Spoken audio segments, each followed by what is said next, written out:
explain a little bit what Tony and his colleagues do. You see these two doors back here, this one and this one. This one leads to what we call the Democratic cloakroom. This door leads to what we call the Republican cloakroom.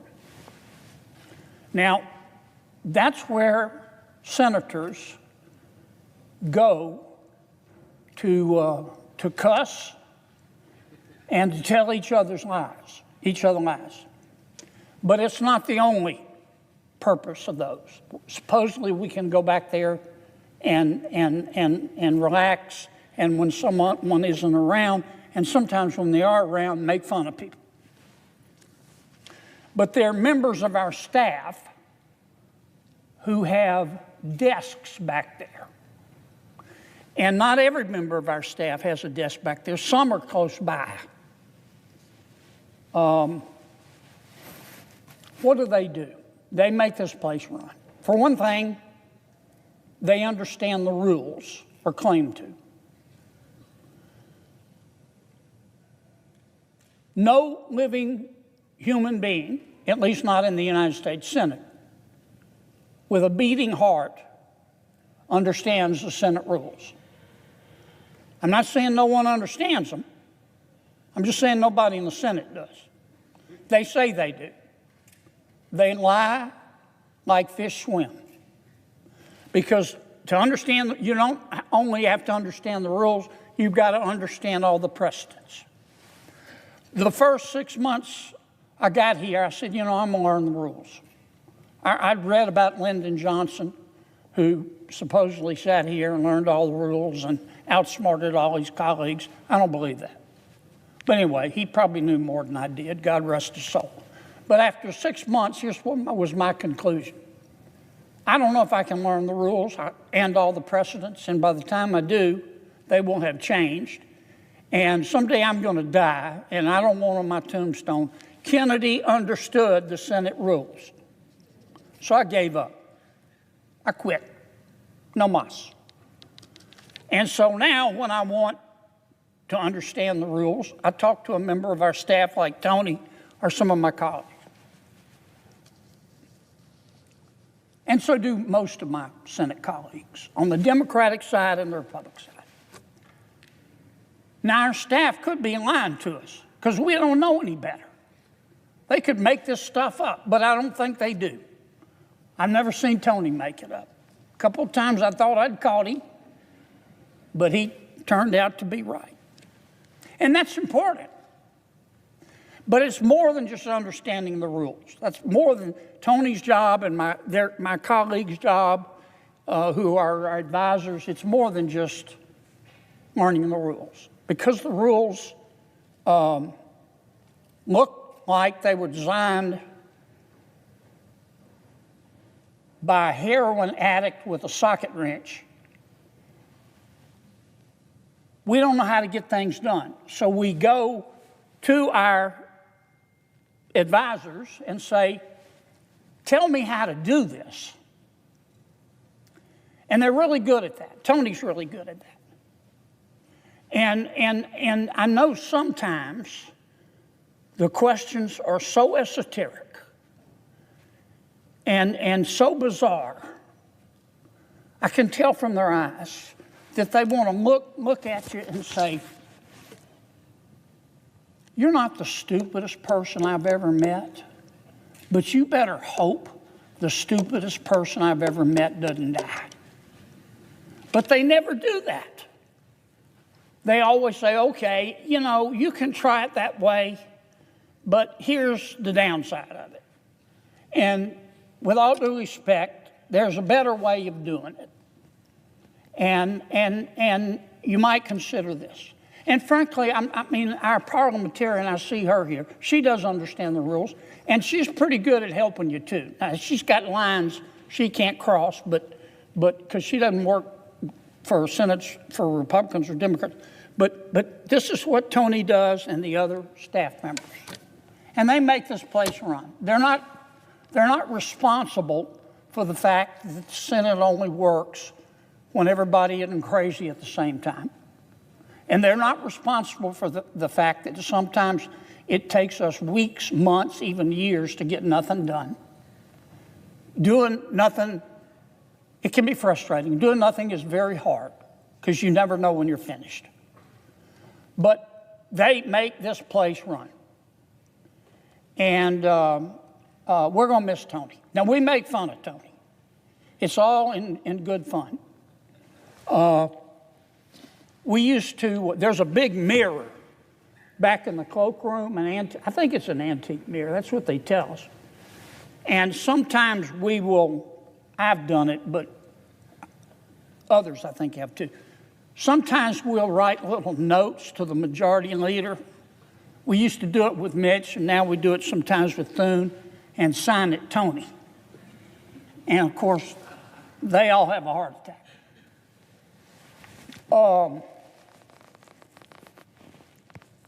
Tony keeps a couple of pairs of shoes under his desk. And probably about once a week, some of us take at least one of the shoes and hide it. And he's ready to go home at whatever, 11 o'clock, midnight, and he can't find his shoe. And Max, who works with him back there, Max is his job is to eventually, after he spends an inordinate amount of time and gets really close to the point that he has no more fire trucks to give and is going to start telling everybody what he thinks. Max will tell him where the shoe is. I've got some other stories about Tony, but I just can't tell them because there are probably some children listening. But anyway, you will read about Tony someday in the Wall Street Journal. And it won't be because he went Eric Swalwell. It will be because of his financial success. And we're going to miss him. But I can't blame him. He's already picking out the color of his new Mercedes. You know Mercedes-Benz, Mr. President, if you've got any advice for him, like the best one that deflects heat, you might want to talk to him. He may want to just buy two, okay? But anyway, we're going to miss Tony, and I wanted to say that, and I'm sorry I can't tell you all the Tony stories. They are legendary, but Tony, you've just been awesome. And you and all your colleagues, we never talk about them enough. And I just want to thank you. And my final words, peace out. About King Charles. King Charles spoke to a joint session of Congress today. I thank him so much for coming. He was eloquent. He was charming. He was funny. He talked about the special relationship between the United States and the United Kingdom. And we do have a special relationship, and I hope it can continue. And I want to come back to the King's visit.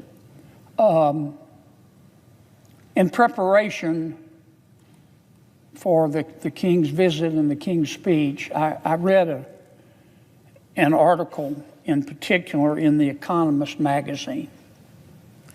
I read The Economist magazine anyway every week. In my opinion, I've read it cover to cover. It's really, some call it a newspaper, but it really is a magazine. I've read it cover to cover for 25 years. It covers the world. I've always enjoyed the reporting because it's very in-depth, it's very factual. Just about every author of every article offers his or her opinion, but it's subtle and it's nuanced. And usually they offer their opinion after presenting both sides of the story. It hurts me to say, disappoints me to say, that in the past year, the Economist has really changed. Their reporting has crossed the line, in my opinion. They are so angry at the president and angry at America that it has seeped into their reporting, and I really regret that. I'm going to keep reading them, but I really regret that they've given in to their repetitive desires and lost some of their objectivity.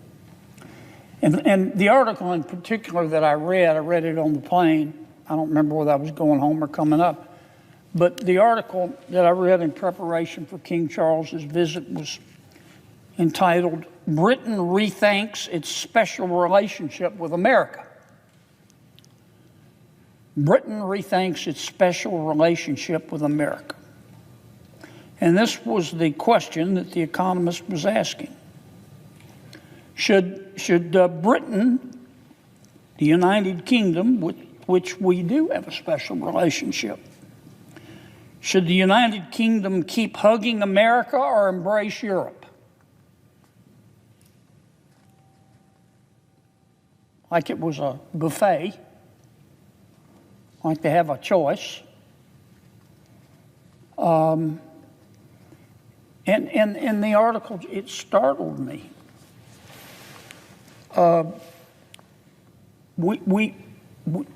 The article also points out, and this also surprised me, disappointed me, that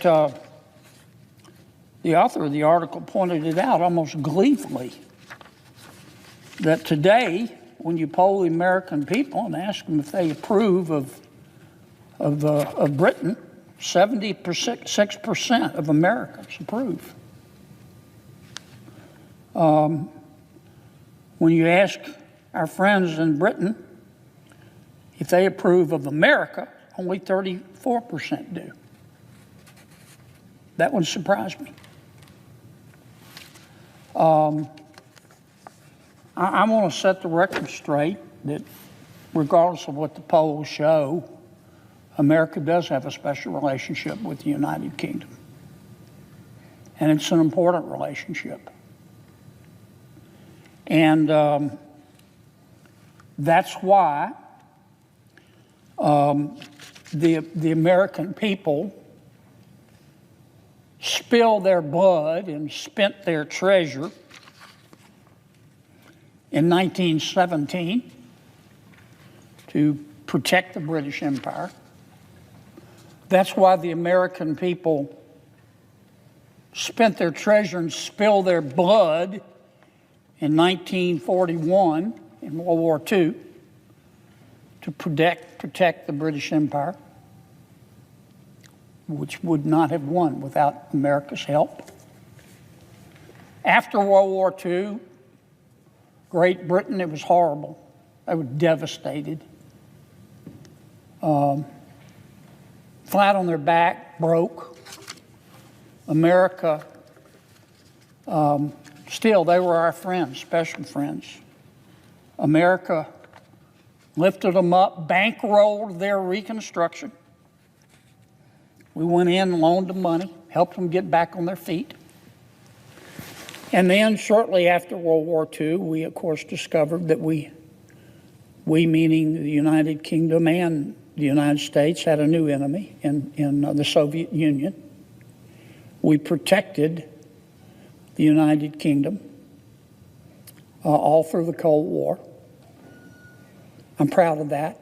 I'd do it again in a heartbeat. In fact, if you look at the numbers today, we still protect the United Kingdom and NATO and our friends in Europe. If you look at the money, I know there's been a lot of rhetoric about our allies in Europe are going to do better and spend more money on their own defense, but the numbers are the numbers. The American taxpayer still puts up 60% of total NATO defense spending today. We put up $845 billion a year to protect our cousins in the United Kingdom and in Europe. I support NATO. I support continuing to do that. And so I agree with King Charles. We do have a special relationship, and we should nurture it, and we should make it better. But friends tell friends the truth.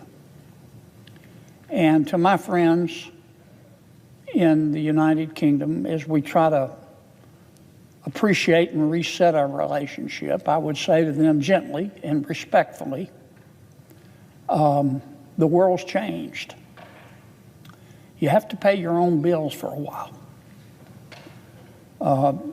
This isn't the fault of the good people of the United Kingdom. This is the fault of their political leadership. It's especially true of their current political leadership. But they have castrated their military. They're weak as rainwater. This doesn't happen in a week or a day or a month. It's happened over a long period of time. I remember when Great Britain ruled the seas.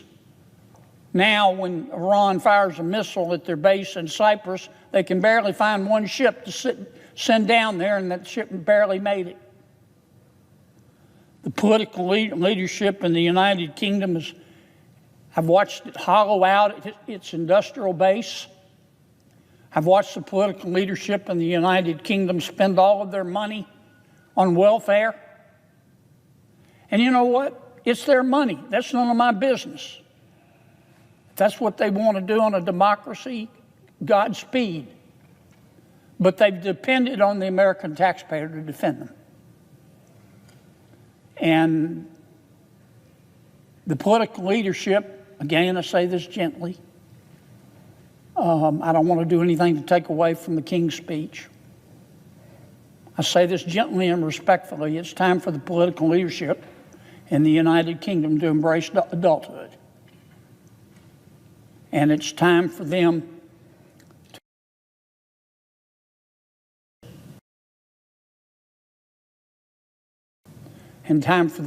to start spending money on the military. Now, I know the Prime Minister said we're going to do better. And he and some of our other allies in Europe are talking about now spending 3.5% of their GDP on defense and another 1.5% on infrastructure in support of defense. It's a lot of talk so far. Sir Keir Starmer, the Prime Minister of the UK, published his plan for the military and military spending. I actually read it. I thought this part was special. Yeah, he's going to start spending more money, but it's back-end loaded.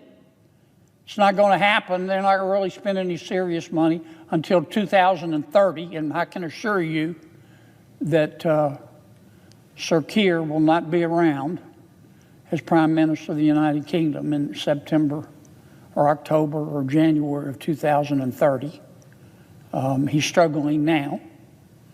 His poll numbers, probably shouldn't say this, but it's true. He's polling right up there with Gonorrhea in terms of popularity.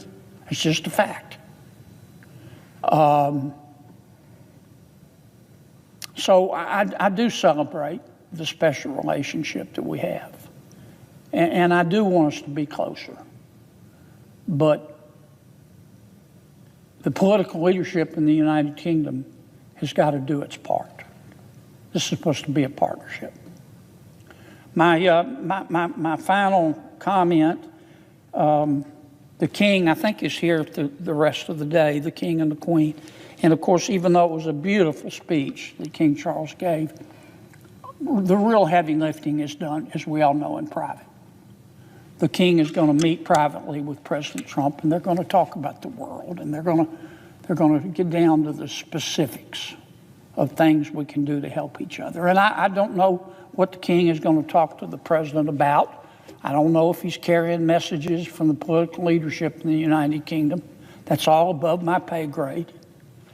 But if the King is carrying a message from the Prime Minister of the United Kingdom to try to convince our President to give away the Diego Garcia military base to an African country, which is the B Islands, are owned by the United Kingdom.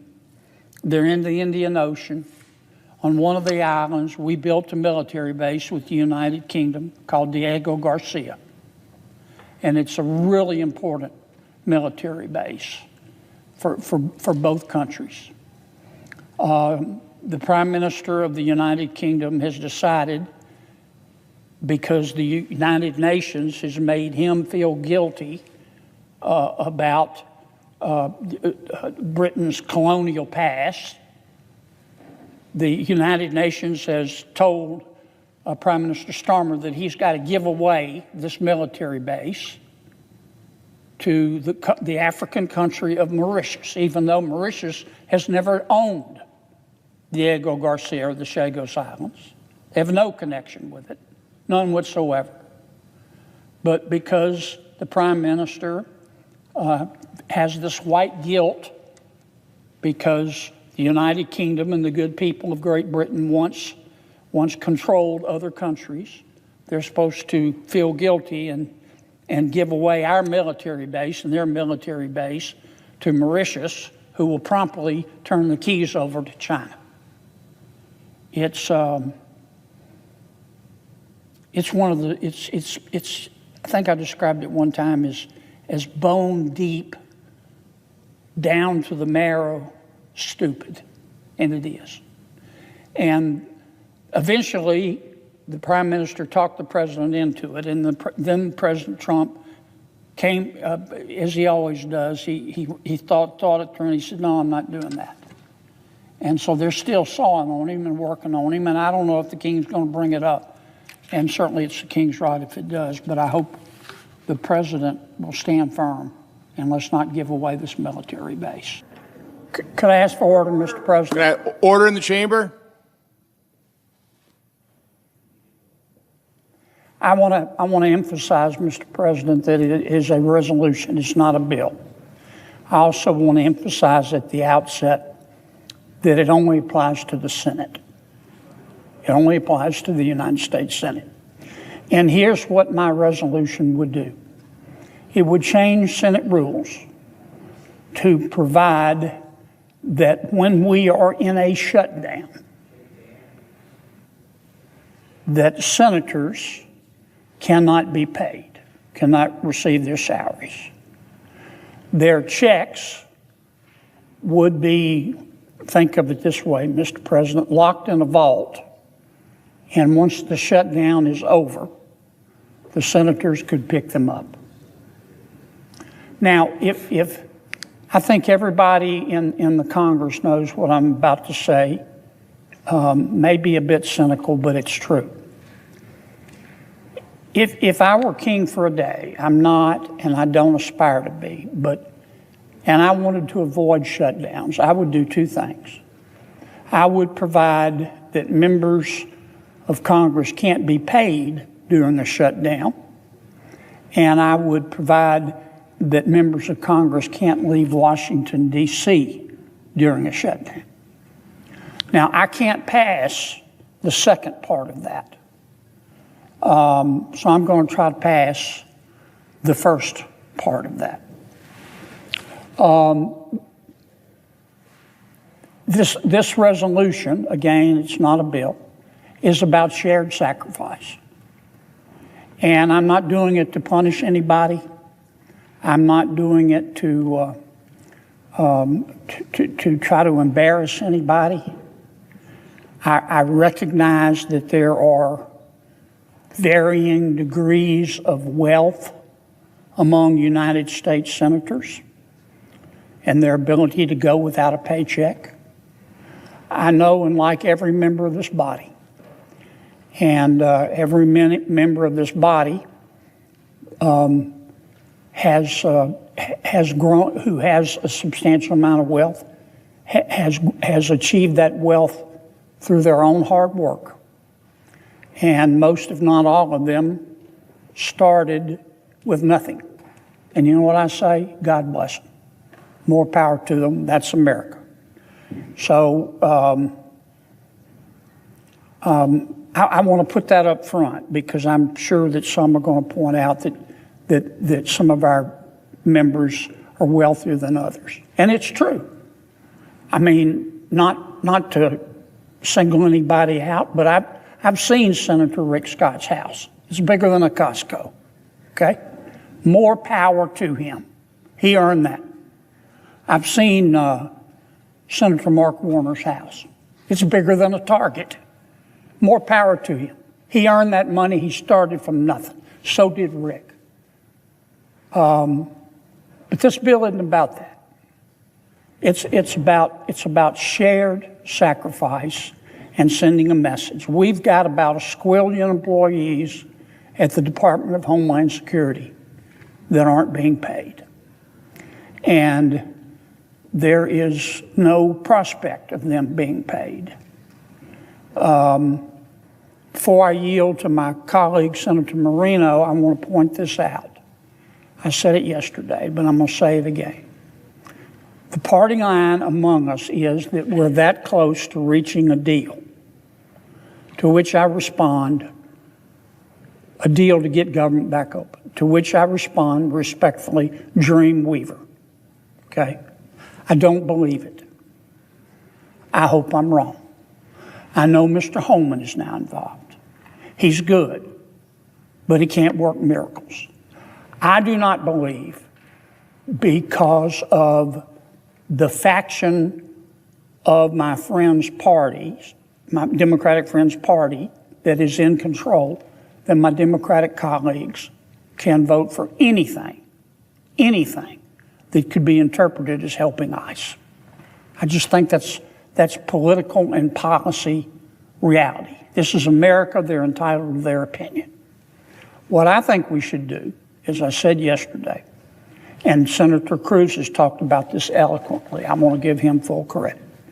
The Democrats have offered to open every part of DHS except ICE. I would gratefully accept their offer. Let's get them open, immediately. And then the very next day, we should start a budget resolution through reconciliation. We should pass a budget for the rest of ICE, the rest of the DHS. It's not open. Now, I would welcome my Democratic friends' involvement in that, but I know they can't vote for it. We could do this through reconciliation as we've passed one big, beautiful bill.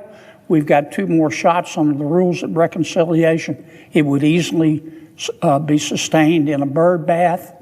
It would not take 60 votes. It would take 50 votes plus the vice president. That's how we passed the one big, beautiful bill. So before I call on Mr.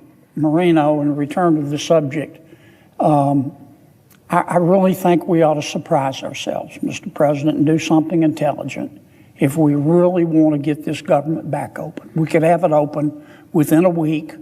The Democrats I think, will find that acceptable, and I believe Republicans will find that acceptable if we would just do it. I would like to yield a few minutes to my good friend, Senator Moreno, about my resolution.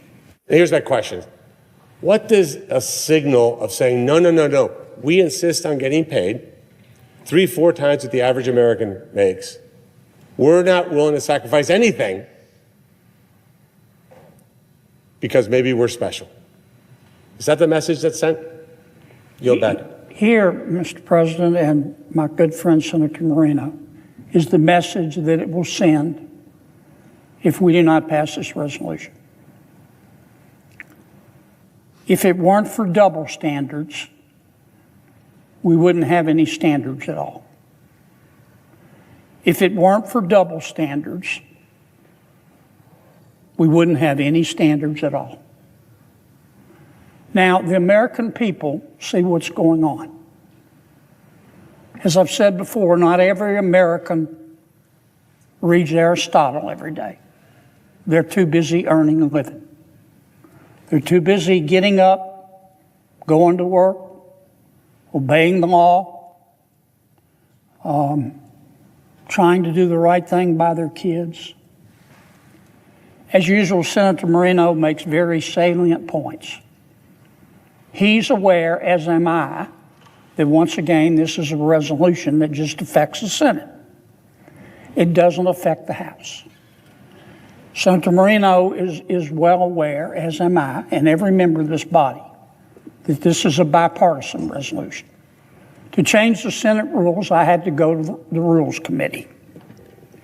My resolution, our resolution, passed the Rules Committee unanimously. Every single Republican and every single Democrat voted for this resolution. What I hear Senator Moreno saying in a very eloquent way, yes, there are varying degrees of wealth in this chamber, but we all make $170,000 a year.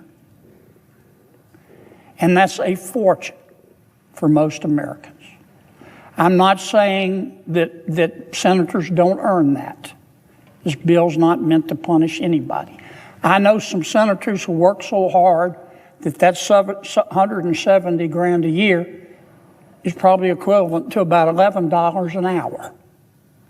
I mean, they're working all the time. This isn't about that. This is about shared values. This is about sending a message to our colleagues at TSA and elsewhere in DHS that we understand that we're trying to get government back open. But in the meantime, we're going to try in our small way to share your experience. So I would ask my colleagues, please, I don't like to talk too much about doing the right thing because I think everybody in this body wants to do the right thing. We just disagree sometimes over what the right thing is. But honestly, I don't see how any one of my colleagues can disagree with either the spirit or the letter of this resolution.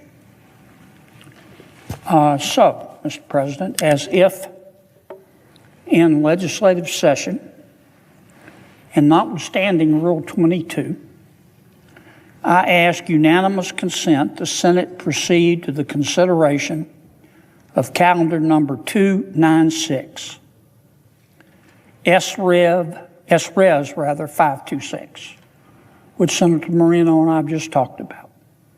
And further, that the resolution be agreed to and the motion to reconsider be considered made and laid upon the table. Is there an objection? The objection is heard. Someone else.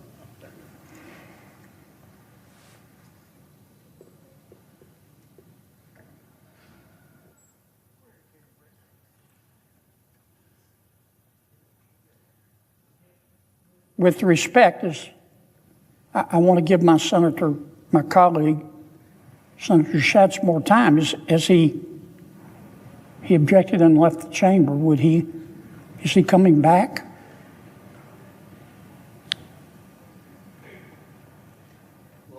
Well, wait, just one second. I mean, is he for a quick question? Is he ill?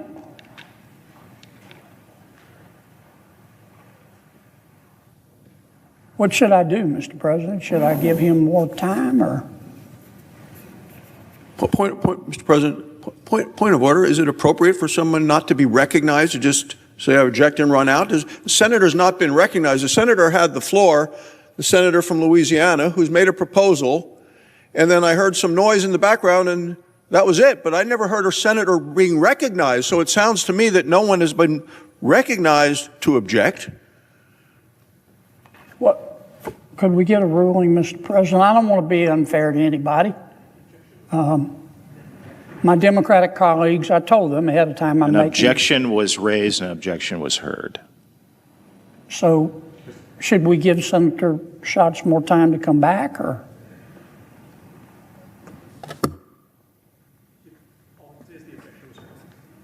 Should we give him more time to come back and explain? Wait, I see the parliamentarian giving us some guidance. So listen. Tony, trust me, I know what I'm doing. The chair cannot answer that. Okay. May I inquire why not? sir.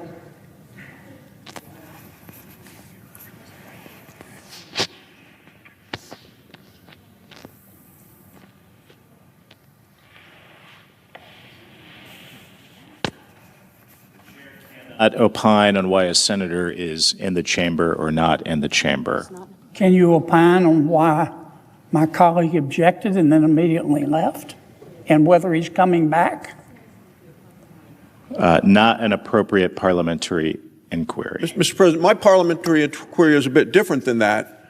I never heard a senator recognized from the chair by the President of the Senate.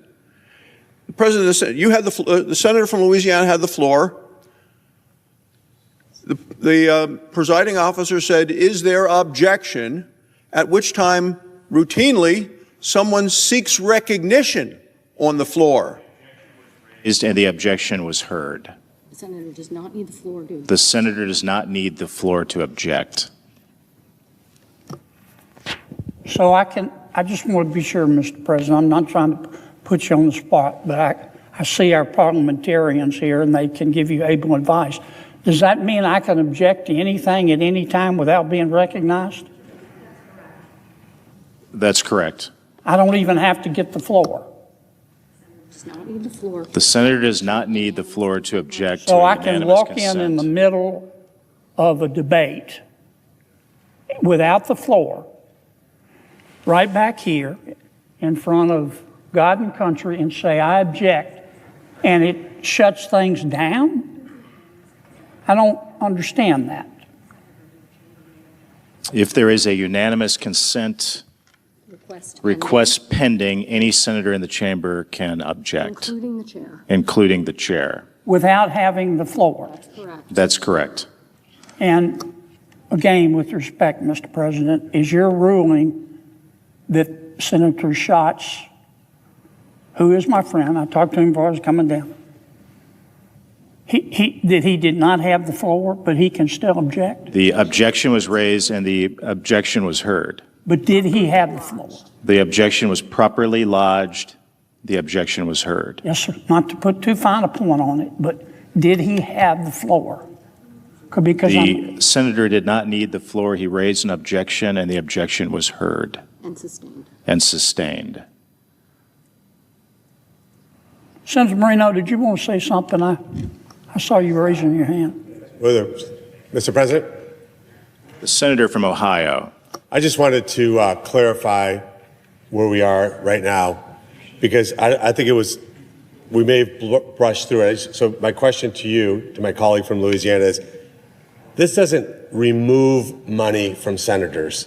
This just holds the money until the government reopens, much like the employees at DHS, where their paycheck is being held. But once we do our job, because they're doing their job, once we do our job, everybody would then get paid, correct? There's no loss of money.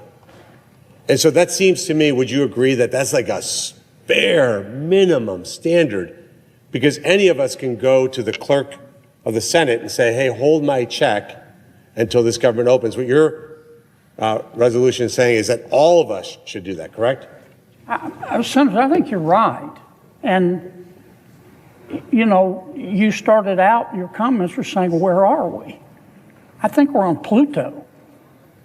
I mean, I do not understand how the chair has ruled that the senator didn't have recognition, but he could still object.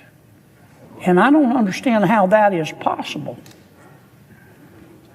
I just don't understand how that is possible. In fact, our whole rule about the majority leader having control of the floor, whoever the majority leader is centered around the proposition that at any time the majority leader can assert his right, it's a custom, not a law, can assert his right to control this floor.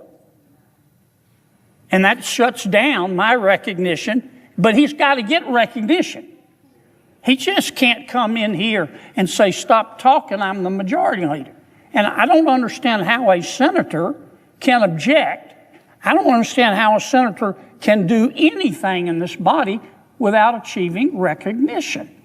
That's like, you know, that's I'm no expert on the Senate rules like the president is and the parliamentarian is, but, you know, you don't have to be an astrophysicist to understand that's one of our bedrock rules. Will my colleague yield for a yes, Senator. I would ask my colleague if you would consider resubmitting your request again as a motion to reconsider. Well, I will do that, but I don't want to be unfair to my Democratic colleagues. I don't believe in surprising people. Senator Schatz told me, we had a conversation last night, said he was going to object. I respect that.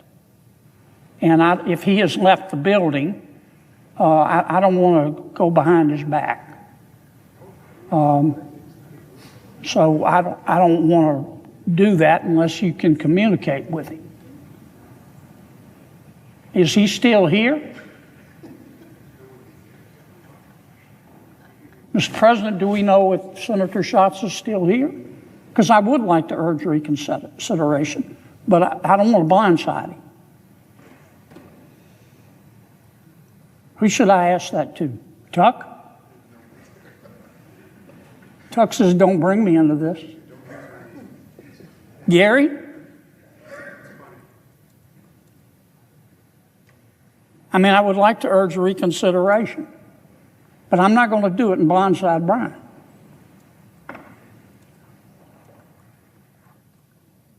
Can I bring it back later? Could I get a ruling on that? Could I ask that we contact Senator Schatz and tell him I'm thinking about reconsidering, but I don't want to blindside him? Mr. President? It's not an appropriate parliamentary inquiry. What if I made a motion?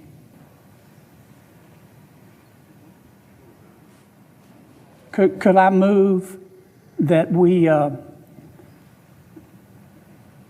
contact Senator Schatz and tell him I'd like to move to reconsider, but I don't want to blindside him?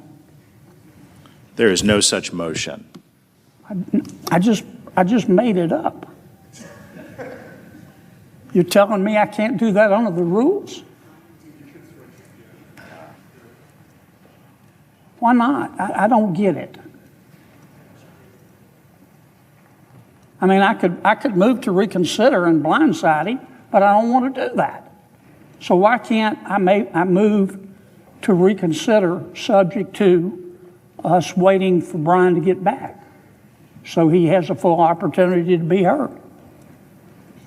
Can I do that? There's no such motion. Sure there is. I just made it. Are you saying that the motion's out of order? Look, this is a serious matter now. Yes, it would take unanimous consent. This is a serious matter. Now, we've established that this resolution doesn't affect the House. It just says to the senators, while we're in a shutdown, no senator is going to be paid. You don't lose your money.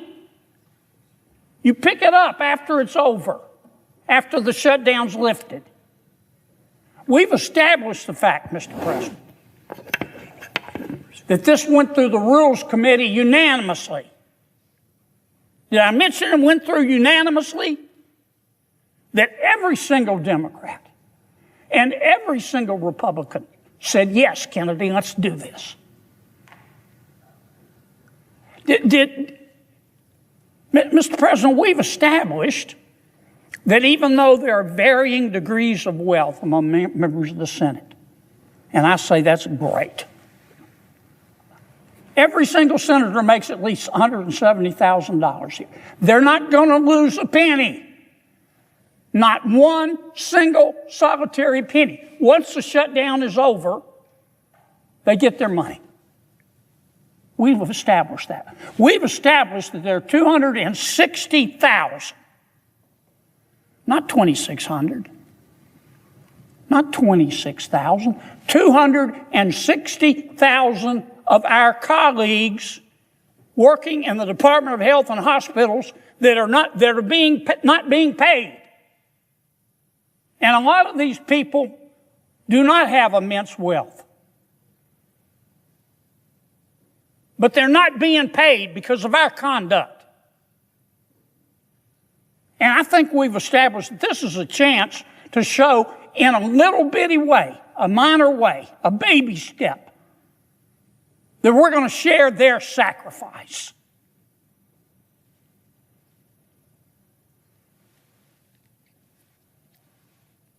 And there's been an objection. I heard that ruling from the chair. But for the life of me, I don't know how you can object without seeking recognition, without having recognition. I've never heard that one. Okay? We're getting into the foothills of la la land here as far as I'm concerned. Now, I just made a motion. I want to bring this bill to be reconsidered.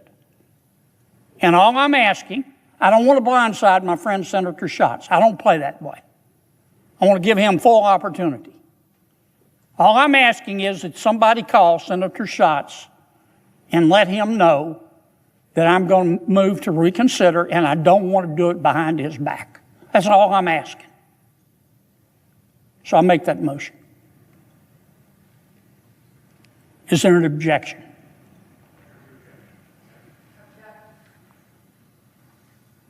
Well, there you go, my good friend. This senator didn't have recognition either. How is that possible?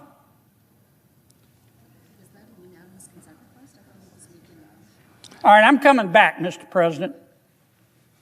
And I'm coming back, and I'm coming back, and I'm coming back. Did I mention I'll be back?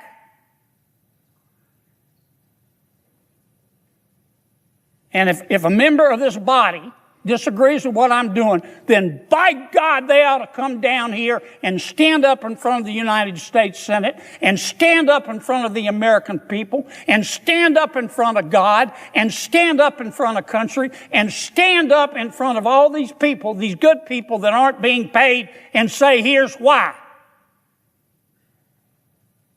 Maybe we need to change the Senate rules, Mr. President. I appreciate your patience. And I'd like to ask, Mr. President, this probably is an improper motion too. I got to delve a little bit more in this improper motion stuff. I want to see the rule that says I can't do what I just tried to do. And I want to see it bigger than Dallas. I don't want to see that it's implied or it's a penumbra. And I want to see the rule that says somebody can come on this body into this body without recognition and be heard. Because I don't believe it. And anybody who believes that, no disrespect,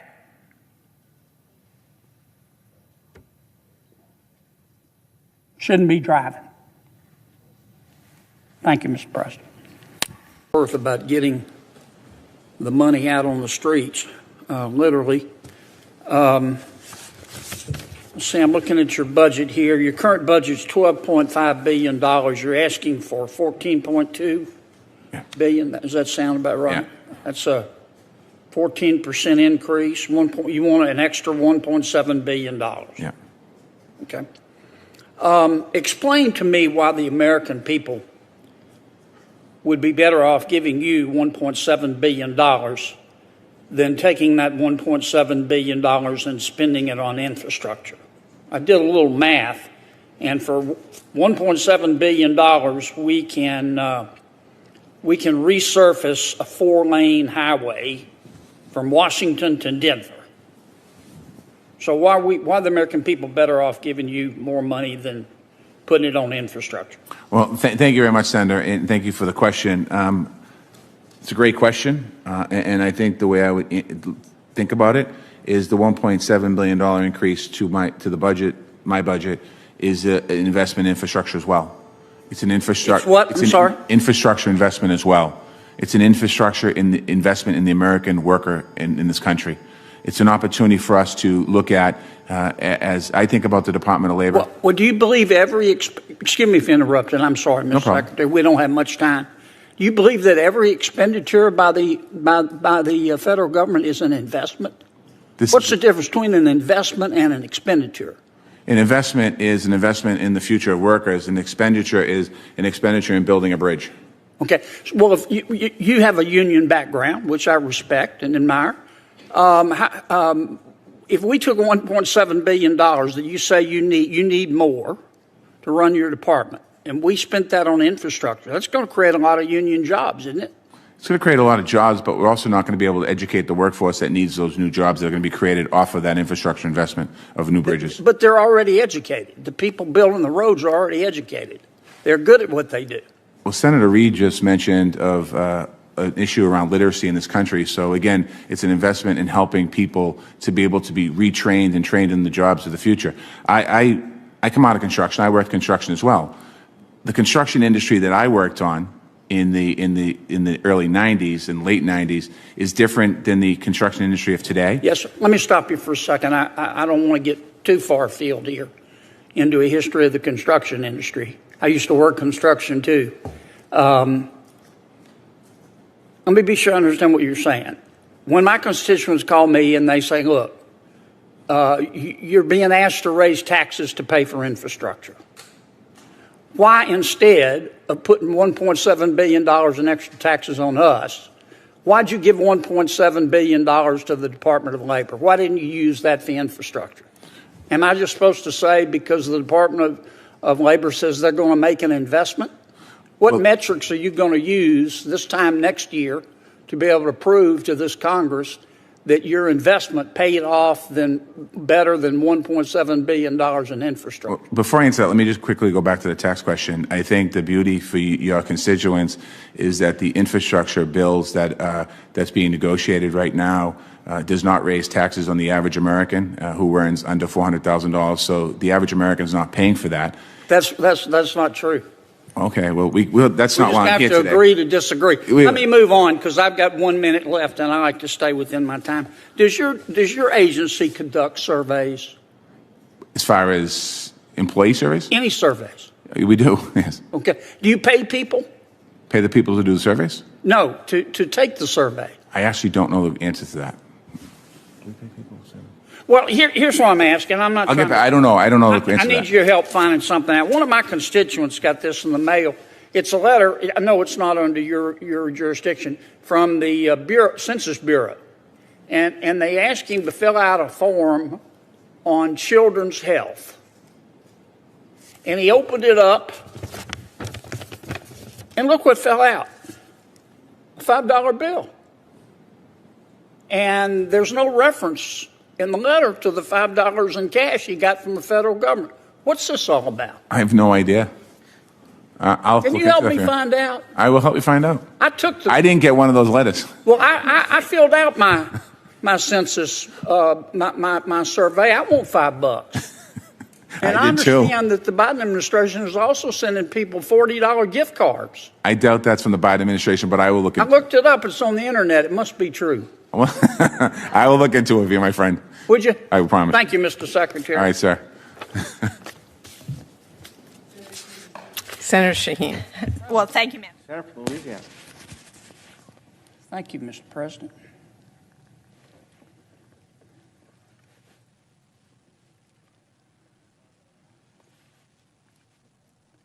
Gosh, Mr. President, I wish I didn't have to give this talk.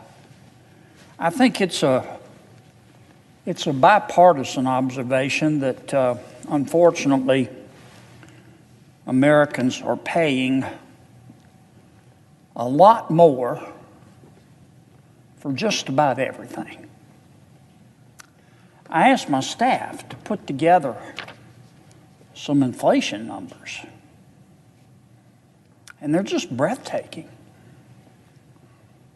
Gasoline up 50%. Rental cars up 42.9%.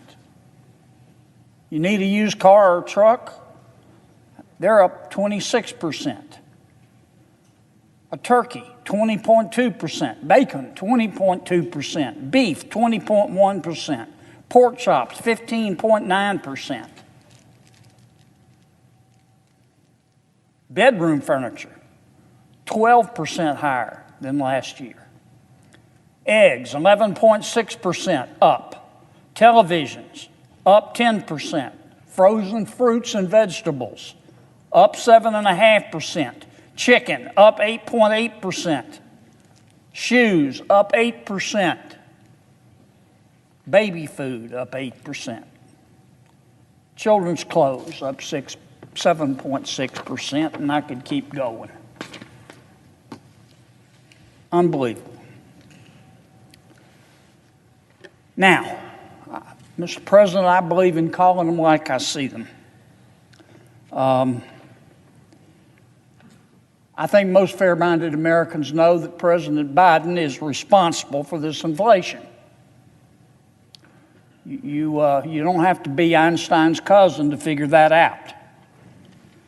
But put the politics aside. The shame of all this is that the burden of these price increases are falling on the backs of the American people. And while Washington is obsessed with the politics of it, the American people and the people in my state have to bear the cost. A lot of people, Mr. President, as you well know, just can't afford to pay 50% more to fill up their gas tanks. They can't afford to have to stop and go arrange a bank loan to go to the gas station or to the grocery store. And unfortunately for Americans in my state and your state and across the country, here with winter coming on, the cost of heating homes is also going up, just in time for temperatures to fall. So the cost of heating is going up and the temperatures are going down.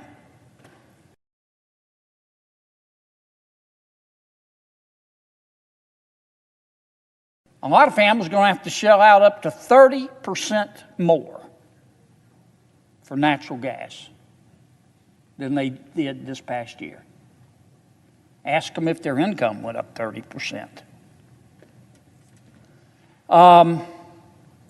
As our days grow shorter, the economic landscape, unfortunately, is getting darker. Thanksgiving is just around the corner. It's a cherished American holiday. But even the holiday that Americans observe in order to count our blessings is coming with new hardships.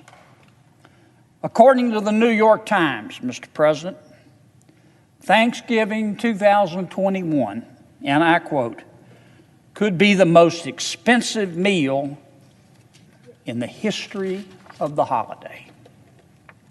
As I just mentioned a few seconds ago, frozen turkey is going to set you back 20% more than it did last year. If you want to enjoy, you like gravy with your turkey, well, get ready to pay 7% more for gravy. Maybe you don't eat meat. Maybe you're a vegan. Well, unfortunately, frozen vegetables are also going to cost you about 7 to 7.5% more. And the high prices only apply if you can find the food in the supermarkets. Some of these food products you can't find, you can't even find on Google with Google. There's no guarantee that the cranberry sauce and the sweet potatoes will be in stock come dinner time. And this is America. This is 2021. This isn't the Soviet Union 30, 40, 50 years ago. My God.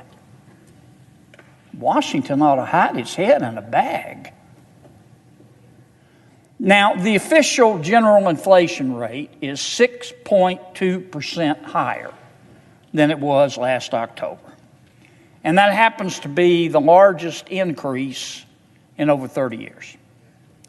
But we all know, and I can tell you, real people in the real world who go to the grocery store and the clothing store and pay their insurance bill and go try to buy an automobile know that it is not 6.2%. It is a lot higher. Now, I need to ask a question, though. Are you really surprised? Are you really surprised that prices are rising when the Biden administration is printing money. When the Biden administration is exploding our debt, when the Biden administration is forfeiting America's energy independence, when the Biden administration is paying people to watch Netflix instead of to produce the goods we need, when the Biden administration is ignoring gridlock in our supply chain. American people aren't surprised. For months, the White House has turned gaslighting Americans about the inflation crisis into an art form, Madam President. White House officials pretend inflation, if you ask them, oh, it's just temporary. It's just a temporary problem. Temporary, a rat's rear end. It's actually a soul-crushing, job-killing tax on working Americans. That's what inflation is. Every time you go to the grocery store, your taxes go up. And inflation hits lower income and middle income families the hardest. The hardest. And anyone who doesn't believe that should ask Secretary Kerry whether fuel prices have grounded his private jet. Of course not. He's rich. He's got a private jet. He doesn't feel it. You know who feels it? The moms and dads in this country who get up every day and go to work and obey the law and pay their taxes and try to do the right thing by their kids and try to save a little money for retirement. That's who pays this tax that the economists call inflation. And this inflation didn't just appear out of nowhere. I mean, any economist with a pulse knows where this inflation came from. Inflation comes from too much money chasing too few goods. And when you have an administration, as we do with the Biden administration, that spends money like it was gully dirt, whose mantra is we can't possibly spend enough taxpayer money. There's just not enough hours in the day. Of course you're going to have inflation. Of course you're going to have inflation. Now, what's President Biden doing about it? Well, I've noticed that the Biden administration, when it comes to economics and other areas as well, they never make the same mistake twice. They make it 5 or 6 times just to be sure. So how's the Biden administration going to deal with this economic cancer of inflation, which is killing the American people? Their idea is let's go pass a spending orgy bill, they call it reconciliation, of epic proportions, chock full of welfare blowouts when we can't afford the social programs we have now. Are you kidding me? Are you kidding me? And a White House official claimed earlier this week that the president's, he calls it $1.75 trillion bill. It's going to end up, we all know, being a lot more than that. He says it'll actually reduce inflation. Right. And those aren't hogs in the hog lot. Just wait.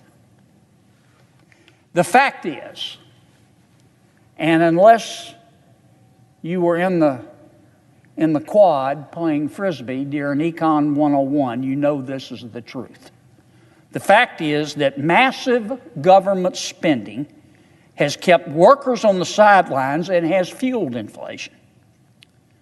But the only comfort the permanent Washington types are sending to folks gathered around an historically expensive Thanksgiving table is that more, not less, more of the same insane policies are coming down the pipeline through what the president calls the Build Back Better bill. and I think most Americans call the Build Back Broker bill. Have you looked at the bill? I've looked at the House bill. I've started reading it. I'm probably going to go broke just reading the thing. Now, neo-socialists love this bill. They love it like the devil loves sin. But the American people aren't going to love it. Louisianians aren't going to love it.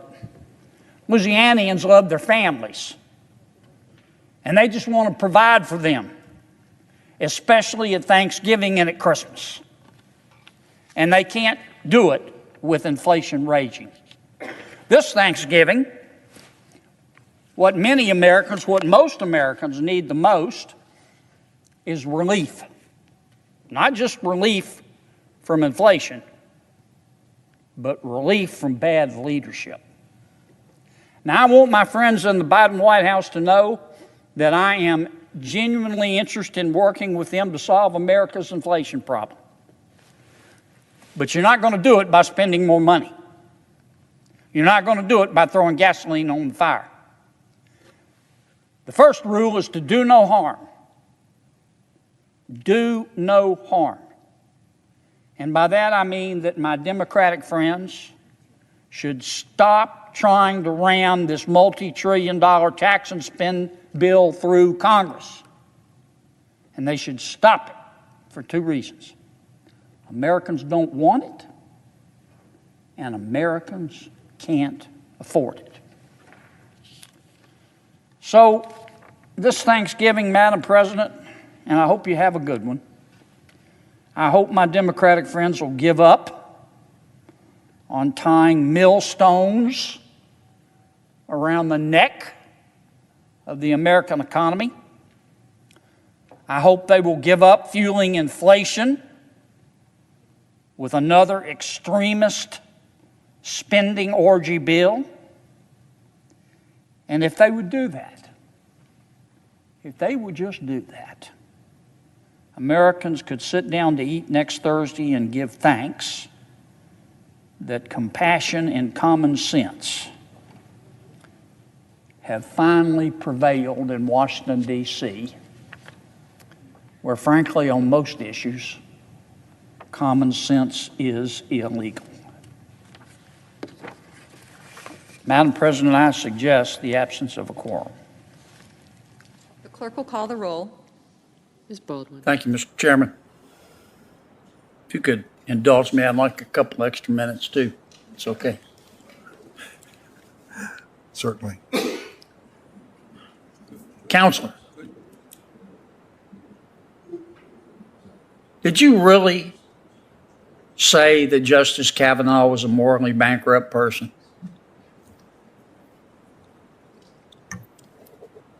Senator, as I explained, I did not write that letter. I did sign it. Did you read it?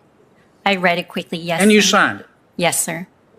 Did you really say that Justice Kavanaugh, if he was confirmed, would cause people to die? As I stated, Senator, I understood those statements were overheated rhetoric, but I understood them to be just Yeah, that, but you said rhetorical. You said it, right? I did sign the letter, yes, Senator. Okay. Do you believe that Brett Kavanaugh is a morally bankrupt person? Senator, sitting here as a judicial nominee, it is not appropriate for me to comment Do you believe personally that, on well, you any said justice. it. You said it. Do you believe that he's a morally bankrupt person? Senator, it is not appropriate for me Why to not? comment. You said it. I understand. Senator, I am giving you extra time, but can she be allowed to answer? Sure. I just want an answer. I agree that she should answer. You're not going to answer my question? I believe I've answered it to the best of my ability. Honestly, Senator, I respect completely the confirmation process and the authority of Justice Kavanaugh okay. and every Supreme Court justice. But do you, this is real simple. You said just a few years ago, you weren't in law school, you weren't in college. You said Brett Kavanaugh is a morally bankrupt person. It's clear as thunder on a summer night. Now, you're under oath. Do you believe he is or not? How hard is that? You'll have much harder questions as a federal judge if you make it that far. I appreciate the question, Senator. As I stated, those statements were rhetorical advocacy that I signed as an alum addressing my law school alma mater. I did not. Well, let me ask you about this rhetorical advocacy. Does rhetorical advocacy mean you said something, but now that you've been nominated, you're scared that you can't get the votes, so you're going to try not to answer the question? Is that what rhetorical advocacy means? What is rhetorical advocacy? Is it a lie? No, it's not a lie, Senator. I would say that it's statements that are made in service of an advocacy position. Okay. And if you issue an opinion and you get reversed by the Supreme Court, are you just going to say, oh, don't worry about it, justices, that was just rhetorical advocacy? What is this?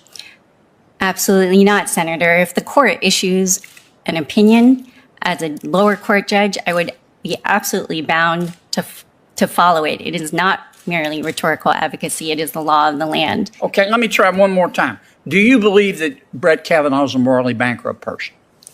Senator, Sitting here today, under oath. Sitting here today, under oath, I can assure you that I respect completely the authority of Justice Kavanaugh as a duly confirmed Supreme Court Justice of the United States. Yes, ma'am, but do you believe he's morally bankrupt? Senator, as I stated, I respect his authority and the authority of every Supreme Court Justice sitting on our court. Yes, ma'am, but do you believe he's morally bankrupt?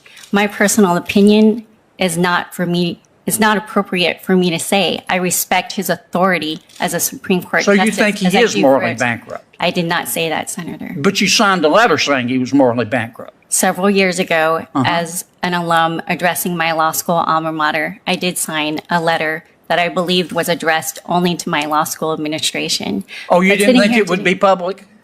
I did not understand that it would be used as a public advocacy piece. No, Okay. I believed it was only addressed to my law school administration. And you signed that because you wanted to show fidelity to your alma mater, Yale Law School?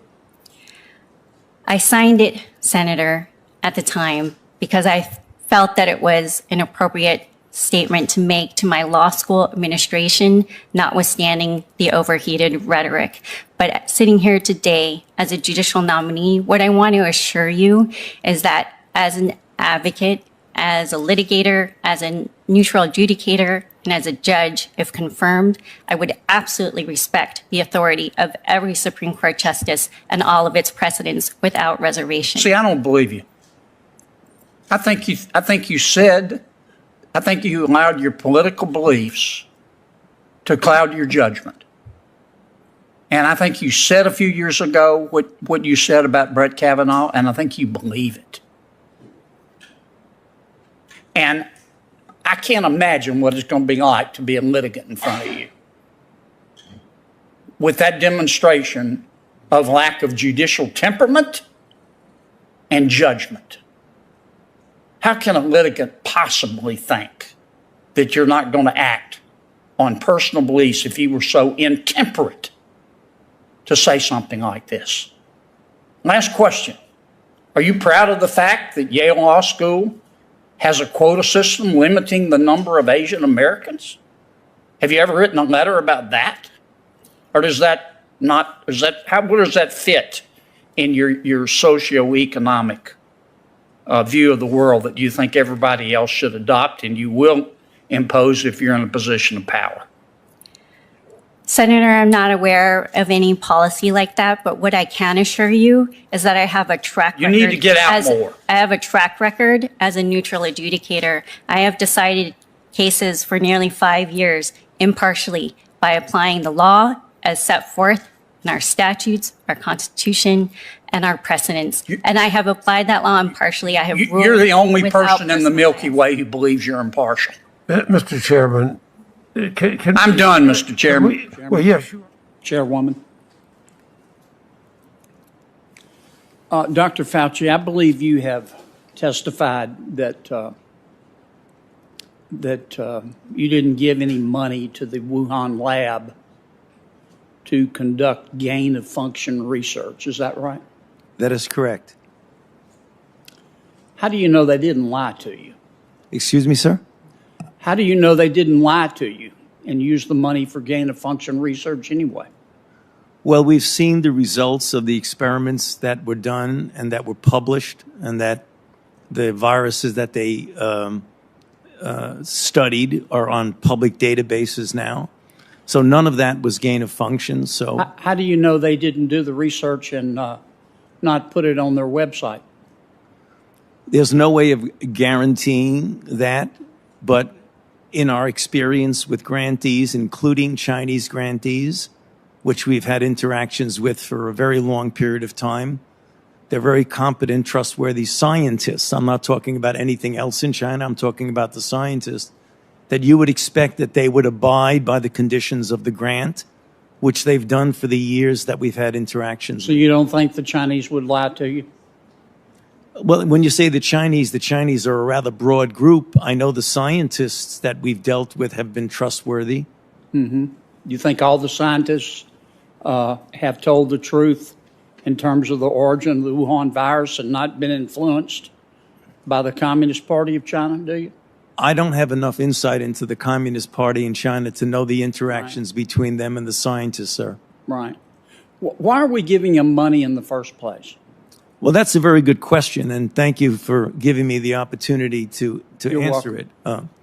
Well, SARS-CoV-1 started in China, in Guangdong province, and it went from a bat to a civet cat to a human. Yes, and excuse me, Doc, for interrupting you, but our time is so limited. No, I'm going to be real quick. Our time is so limited.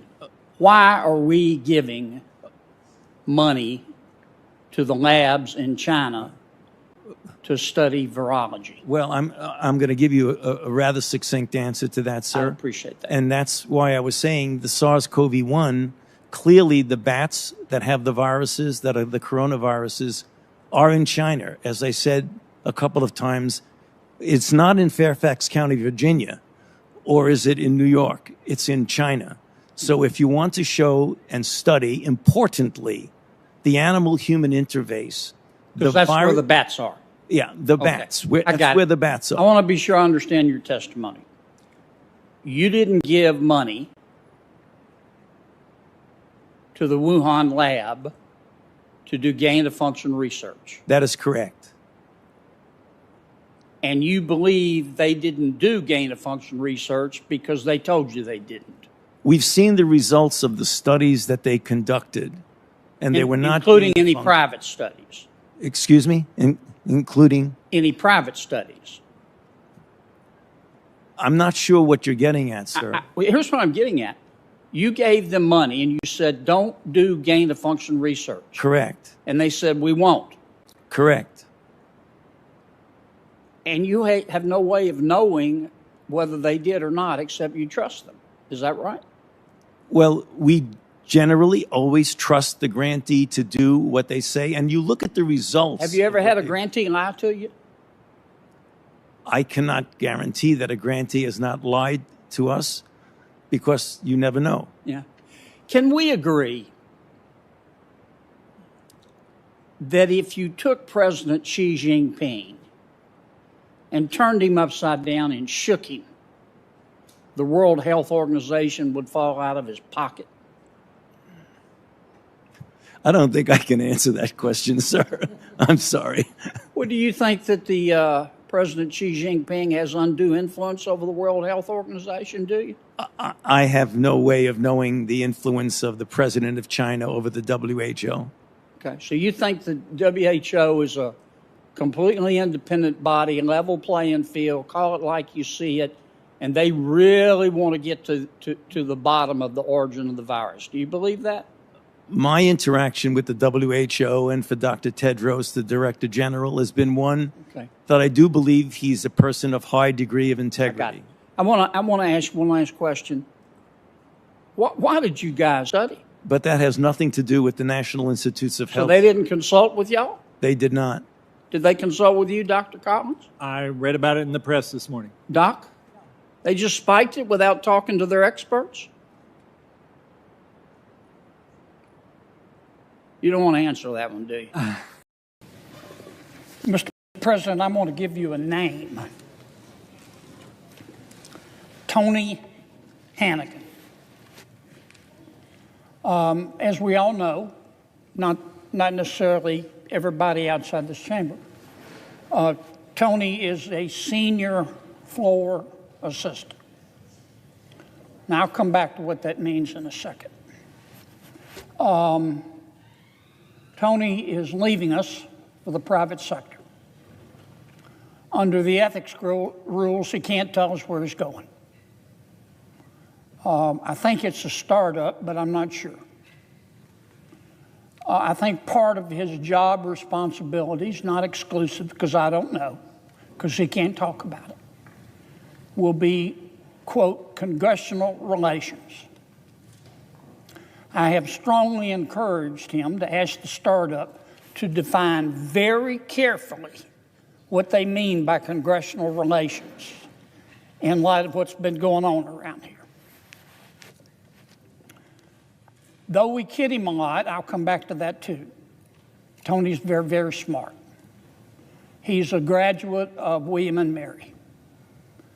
I'm sure there are some dummies at William and Mary, but I've never met one coming out of there. It's a great school. He's also spent time at the Wharton School studying their model budget project. He has worked his way up as a member of basically a Senate advisor. And let me explain a little bit what Tony and his colleagues do. You see these two doors back here, this one and this one. This one leads to what we call the Democratic cloakroom. This door leads to what we call the Republican cloakroom. Now, that's where senators go to cuss and to tell each other lies. But it's not the only purpose of those. Supposedly we can go back there and relax, and when someone isn't around, and sometimes when they are around, make fun of people. But there are members of our staff who have desks back there. And not every member of our staff has a desk back there. Some are close by. What do? They make this place run. For one thing, they understand the rules, or claim to. No living human being, at least not in the United States Senate, with a beating heart understands the Senate rules. I'm not saying no one understands them. I'm just saying nobody in the Senate does. They say they do. They lie like fish swim. Because to understand, you don't only have to understand the rules, you've got to understand all the precedents. The first 6 months I got here, I said, I'm going to learn the rules. I'd read about Lyndon Johnson, who supposedly sat here and learned all the rules and outsmarted all his colleagues. I don't believe that. But anyway, he probably knew more than I did. God rest his soul. But after 6 months, here's what was my conclusion. I don't know if I can learn the rules and all the precedents, and by the time I do, they will have changed. And someday I'm going to die, and I don't want on my tombstone, Kennedy understood the Senate rules. So I gave up. I quit. No mas. And so now when I want to understand the rules, I talk to a member of our staff like Tony or some of my colleagues. And so do most of my Senate colleagues on the Democratic side and the Republican side. Now, our staff could be lying to us because we don't know any better. They could make this stuff up, but I don't think they do. I've never seen Tony make it up. A couple of times I thought I'd caught him, but he turned out to be right. And that's important But it's more than just understanding the rules. That's more than Tony's job and my colleagues' job, who are our advisors. It's more than just learning the rules, because the rules look like they were designed by a heroin addict with a socket wrench. We don't know how to get things done. So we go to our advisors and say, tell me how to do this. And they're really good at that. Tony's really good at that. And I know sometimes the questions are so esoteric and so bizarre. I can tell from their eyes that they want to look at you and say, you're not the stupidest person I've ever met, but you better hope the stupidest person I've ever met doesn't die. But they never do that. They always say, okay, you know, you can try it that way, but here's the downside of it. And with all due respect, there's a better way of doing it. And you might consider this.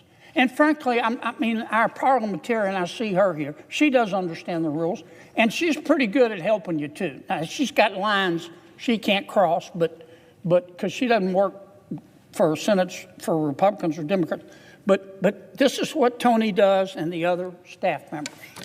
And they make this place run. They're not responsible for the fact that the Senate only works when everybody isn't crazy at the same time. And they're not responsible for the fact that sometimes it takes us weeks, months, even years to get nothing done.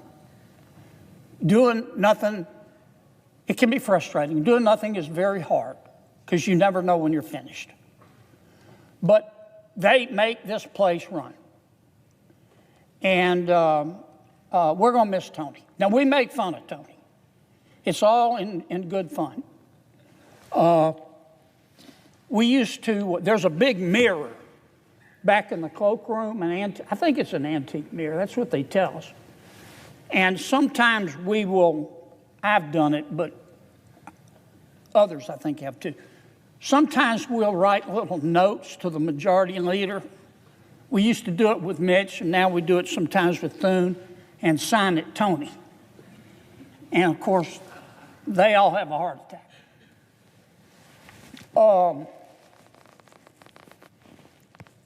Tony keeps a couple of pairs of shoes under his desk.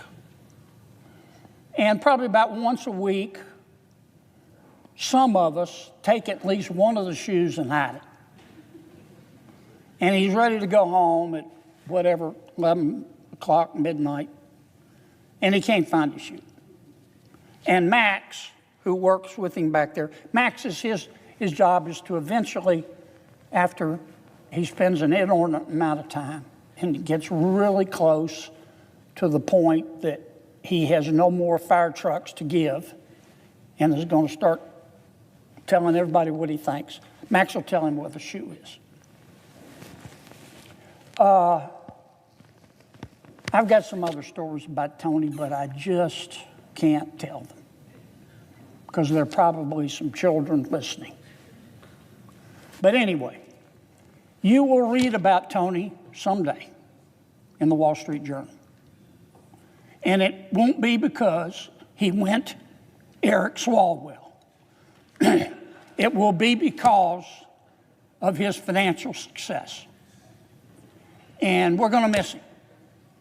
But I can't blame him. He's already picking out the color of his